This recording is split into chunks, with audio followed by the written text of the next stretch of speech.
Hello students. जो अब हम आज टॉपिक पढ़ेंगे वो है बॉन्ड एनर्जी के बारे में। किसका बॉन्ड, क्या किसके बारे में? Bond energy. ठीक है, तो देखिए बॉन्ड एनर्जी होती क्या है। अब इस थ्योरी में जो लिखा है वो मैं आपको बताती हूँ क्या है। यहाँ पर देखो,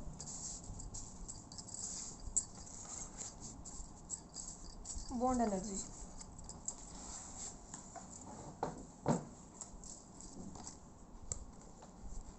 बॉन्ड एनर्जी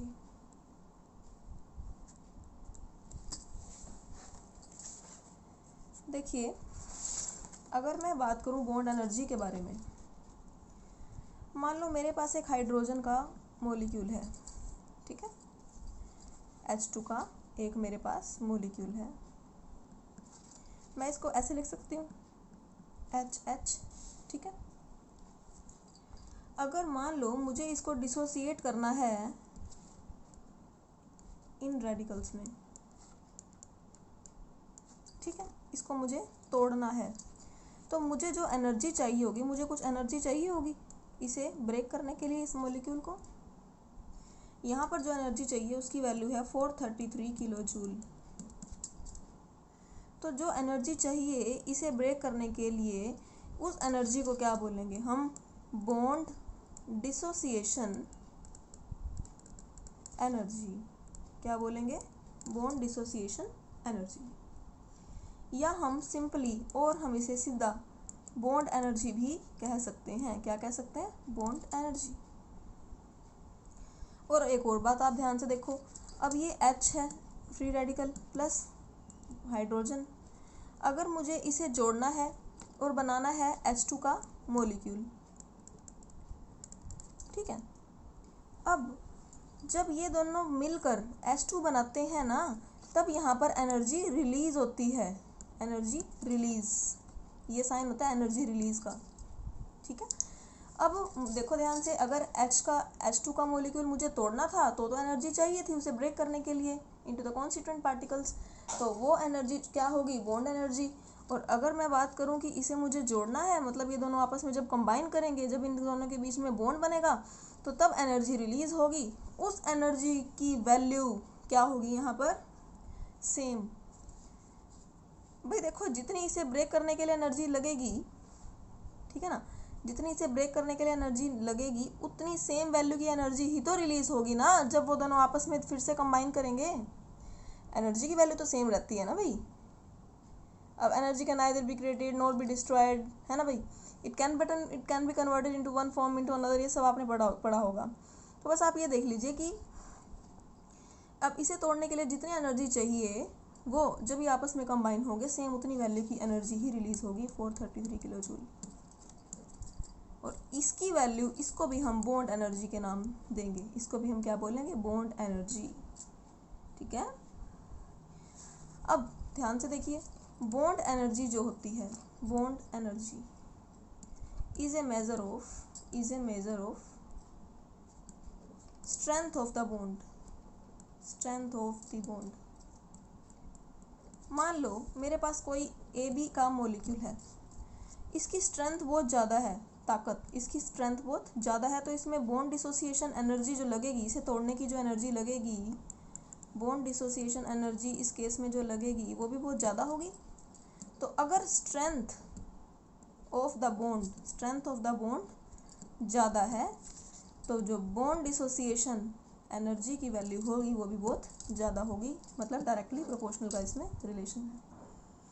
ठीक है, नेक्स्ट टॉपिक जो है हमारा वो है factors on which bond energy depends.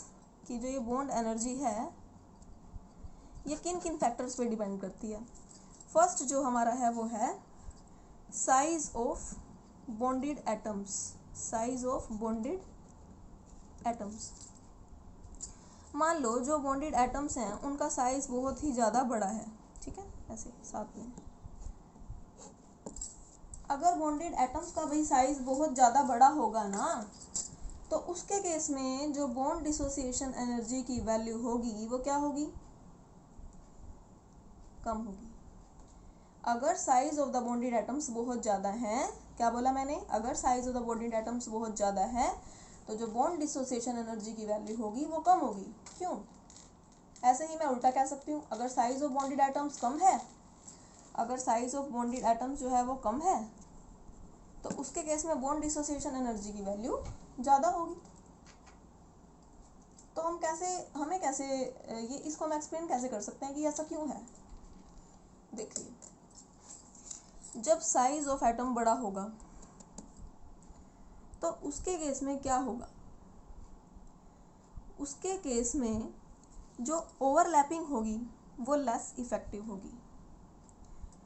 देखो, अगर साइज बहुत बड़ा हो जाएगा ना, ये साइज बड़ा है, तो इनके केस में जो एटॉमिक ऑर्बिटल्स की, किसकी, एटॉमिक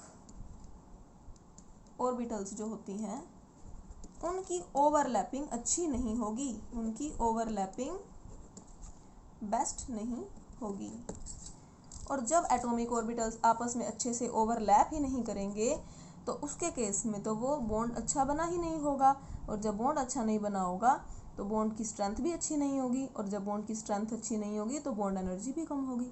ऐसे ही अगर हम छोटा एग्जांपल छोटे हुए मॉलिक्यूल्स का लें कि जिनके साइज़ छोटे हैं उनमें ओवरलैपिंग बहुत अच्छे से होती है, ठीक है, जिनका साइज़ छोटा है ना उनकी ओवरलैपिंग बहुत अच्छे से होती है, और अगर ओवरलैपिंग बहुत अच्छे से होगी तो उनकी स्ट्रेंथ ऑफ द बॉन्ड भी बहुत अच्छे से होगा, अच्छा बॉन्ड बनेगा, स्ट्रेंथ ज़्यादा होगी और उसकी बॉन्ड एनर्जी की वैल्यू भी बहुत ज़्यादा होगी, ठीक है।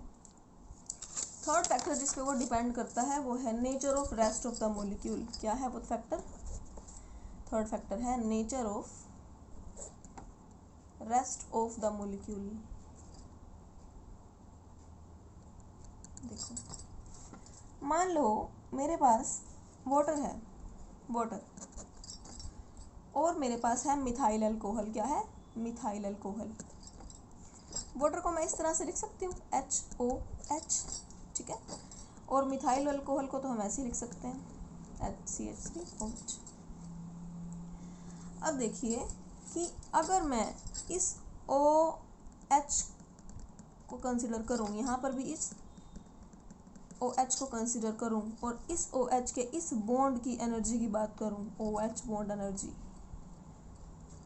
वो डिपेंड करता है कि वो OH वाटर का ले रहे हैं या वो OH का बॉन्ड हम मिथाइल अल्कोहल का ले रहे हैं या वो OH का बॉन्ड हम किसी और मॉलिक्यूल का ले रहे हैं। वो डिपेंड करता है, उसकी बॉन्ड एनर्जी की वैल्यू अलग होगी। इसकी जो OH की बॉन्ड एनर्जी है ना, उसकी value let us suppose X है, और इसकी OH की जो बॉन्ड एनर्जी की वैल्यू होगी वो Y होगी, अलग होगी। ऐसा नहीं कि इस OH की वैल्यू भी मान लो X है और इस OH की वैल्यू, इसकी बॉन्ड एनर्जी की वैल्यू भी X है, ऐसा नहीं है। वो डिपेंड करता है कि वो किस चीज़ का मॉलिक्यूल में से है, किसके पार्ट है, वो इस वाटर का पार्ट है या वो मिथाइल अल्कोहल का पार्ट है। तो nature of rest of the molecule, जो हमारा रेस्ट ऑफ द मॉलिक्यूल है, उसके नेचर पे भी डिपेंड करती है इस OH की बॉन्ड एनर्जी, ठीक है। इसी के साथ ही हमारा ये टॉपिक खत्म होता है, बॉन्ड एनर्जी। होप सो आपको ये वीडियो पसंद आएगी। Please like, share and comment. Thanks.